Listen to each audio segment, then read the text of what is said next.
Natasha Haidt no murió solo por una falla cardiorrespiratoria. Eso fue solo la síntesis, el fenómeno final. Natasha tampoco perdió la vida por la cocaína que encontraron en su nariz, al menos no es lo que estima la justicia en este momento.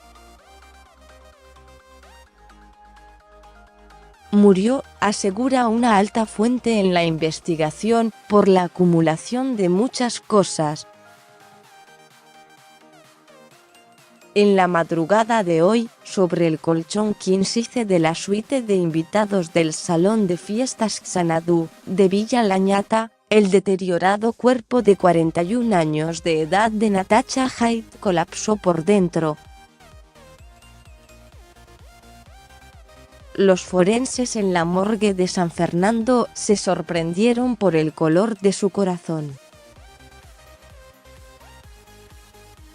Acostumbrados a órganos rojizos, notaron que el de Haidt se veía blanquecino debido a trazos de grasa. La autopsia reveló una isquemia, una obstrucción arterial que puede ser fatal. No fue lo único. Un análisis de sus trompas de falopio reveló una hemorragia interna que, afirma un investigador, debería haberle causado un dolor enorme. Y después está lo que pasó en el Xanadu. Fue una mezcla curiosa de gente la que hubo anoche en el salón, 5 personas en total.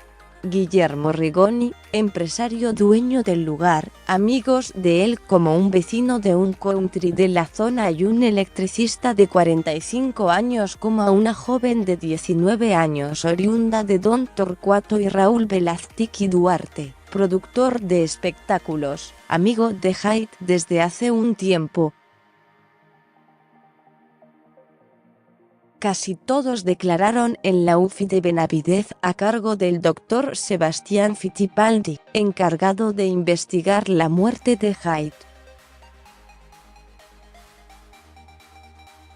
Fittipaldi se sorprendió. Los testigos no se conocían entre ellos, el encuentro fue fortuito, pero todos coincidieron en lo mismo. Hay un relato común, coherente. Supuestamente, Haidt se había reunido con Rigoni y Velázquez para cerrar el trato de un espectáculo que se montaría en el Xanadu, bebieron unas copas. Los relatos hablan de cocaína en el lugar, de una ronda de consumo, un máximo de 5 gramos para 5 personas. Uno de los testigos que vive a 5 cuadras del lugar fue allanado de urgencia por orden de Fittipaldi. Le encontraron una cantidad mínima de cocaína en una riñonera que ni siquiera ameritaba una causa por venta de estupefacientes. Los investigadores ni siquiera sospechan de un posible dealer orbitando sobre la reunión. Alguien convidó, simple como eso. El meticuloso sistema de cámaras de seguridad.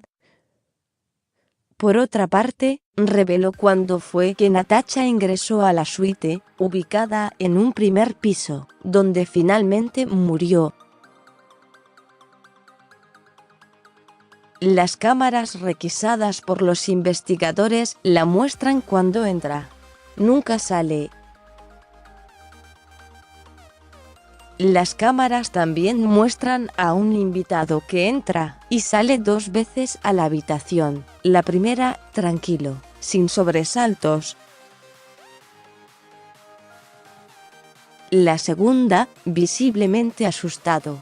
Según los testimonios que recolectó la justicia, la actriz habría acordado tener sexo con este invitado, una seducción mutua que terminó con ambos en la suite. Sin embargo, no hubo sexo. De acuerdo a un relato, Natasha quedó inconsciente al poco tiempo de entrar a la habitación. El invitado creyó que estaba dormida en un primer momento. Luego, volvió a subir para despertarla. Hyde estaba fría al tacto. El invitado alertó de la situación a Velázquez y Duarte, pidió ayuda. La suite no tiene una cámara, pero gracias a su amplio ventanal, una cámara cercana filmó cómo intentaban reanimarla con movimientos torpes. A las 1:49 de la madrugada, Velázquez y Duarte llamó al 911. Rigoni se quedó en el lugar, los otros 3 invitados se fueron. Se asustaron, asegura una fuente dentro de la pesquisa. Sin embargo, estaban dentro del Xanadu cuando el productor de espectáculos llamó al 911, al menos según los testimonios. La autopsia no detectó signos de ataque o defensa en el cuerpo de Hyde. No hay imputados, tampoco detenidos. Fittipaldi, por el momento, no sospecha de nadie. El momento en que esta hemorragia estalló todavía es incierto. Los estudios a las vísceras y el examen toxicológico de su sangre se practicarán en 5 días en los laboratorios platenses de la Policía Científica Provincial.